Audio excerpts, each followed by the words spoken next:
So I'm having a chat with Jonas of Fixation. How are you? Very good. How are you, man? Not too bad, thanks so much. So we've been playing a single of yours called Random Acts of Violence. Tell us a bit about the single. So yeah, it's the first release since our debut album that we released last year. Um, it's for our upcoming EP that we're releasing later this year, and this time around we wanted to go for a more conceptual record, and I had this idea for a long time that I wanted to write about cults. Always been really fascinated about the psychological aspect of it. How can one get themselves to that point where they totally, like, undeniably follow everything one person says, one like self-proclaimed prophet. So Random Acts of Violence is like the beginning of the story that we've written for that EP. Yeah, speaking of the EP, Speak in Tongues is due out later this year. What can we expect to hear on the EP release?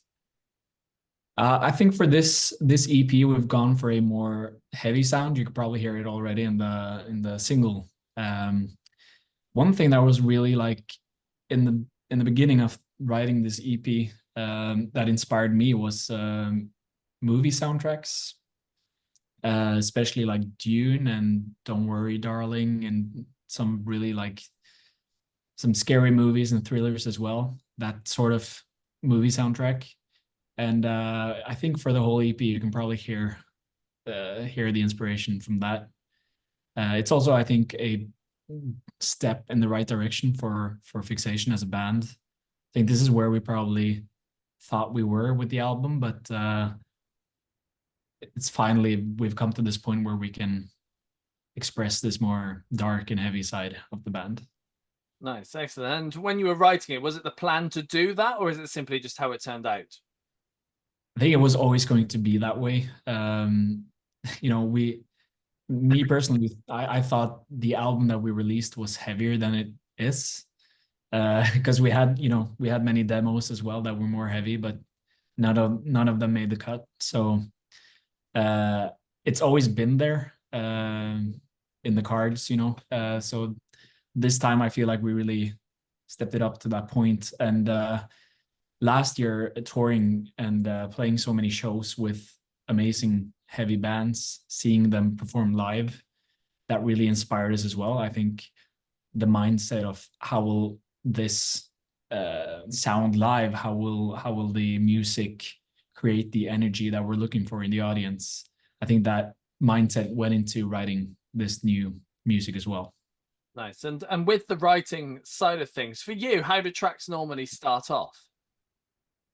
It varies a lot, actually.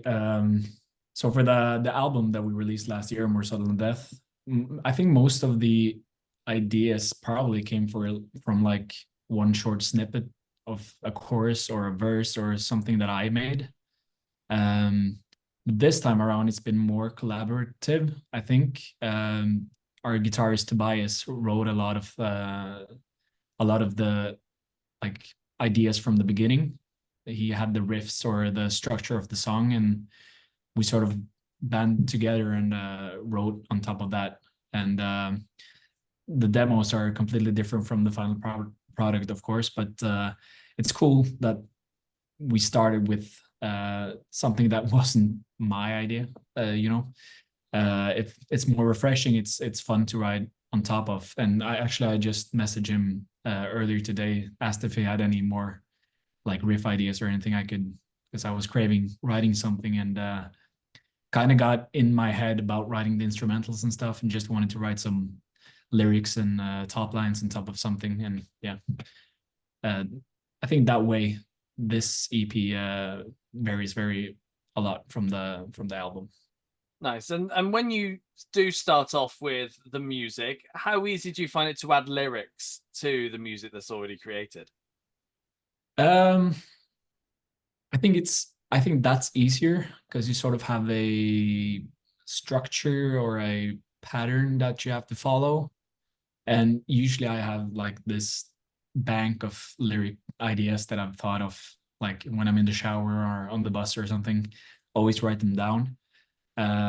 So I usually start with grabbing something from there. I know sort of the topic I want to write about. If I have a lyric that like um makes sense with the topic I want to write about, I usually start from there, and then from maybe one sentence or two, the rest of the lyrics sort of fall into place. But it, the lyrics don't get written in the first day. They're sort of always being changed out, and you know, going in with really perfectionist point of view throughout the whole writing part of the album, even or EP, and even like I think we wrote some, or I think I wrote some lyrics at probably the last day before sending it to the master as well. So it And always you, changes. yeah, and you said how different it is, the demos compared to the finished track. How do you then get it from a demo to the finished track? Oh, that's a lot of, I think, magic from our two guitarists. They're great producers. We produce everything ourselves. So I'm more of the, let's try to make it sound like this, or let's try to get it to that point. Can we have a noise like this or something like that? But they sit on a computer or with a guitar and make it happen. So yeah, all credits to them, because they're really good at it. And something starts with maybe a feel like, okay, this is a good top line, or it's a good chorus, and the song gets its shape from that. And we're inspired by other musicians and other artists, other forms of art as well, and I think all of that gets it to that point. Yeah, yeah, for sure. And people will want to see you playing your music live. At the moment, you've just got two dates left. One in well, next week, I think, and one in August. What's your plan for doing some shows? So we also just announced a show in Oslo, Oh, which we haven't played for a while. I think last time we played in Oslo was April or something last year. So it's good to play at home as well. But yeah, we have in Czech Republic next week, Masters of Rock Festival, and Summer Breeze in Germany, which I think is going to be a lot of fun. I think it's more of a studio year for us. Last year we had like 65 plus dates. It was pretty hectic, a lot of traveling. So this year is more calm in that sense, but we're always in the studio, or always writing stuff. So like we finished the EP and sent it out now, so it's out of our hands, but we're already beginning to write new music after that. So going to nice, focus a lot on that, I think. nice. Yeah. Do you know what direction you're wanting to take the next project in? I think we're gonna stay in the heavy lane, but also I think we're gonna incorporate more of the elements from the album, as well as getting it to a point where it doesn't sound like something we've done, Mm, without straying too far from the Fixation sound. I've been listening to a lot of like nostalgic music for myself, like grew up listening to emo bands like My Chemical Romance, and mm. the Used and stuff like that. So I've been listening to a lot of that. Maybe there'll be some more emo influence on the next music. I don't know. Nice. Can't wait. Jonas, it's been a pleasure having a catch up with you. Thank you so much, man.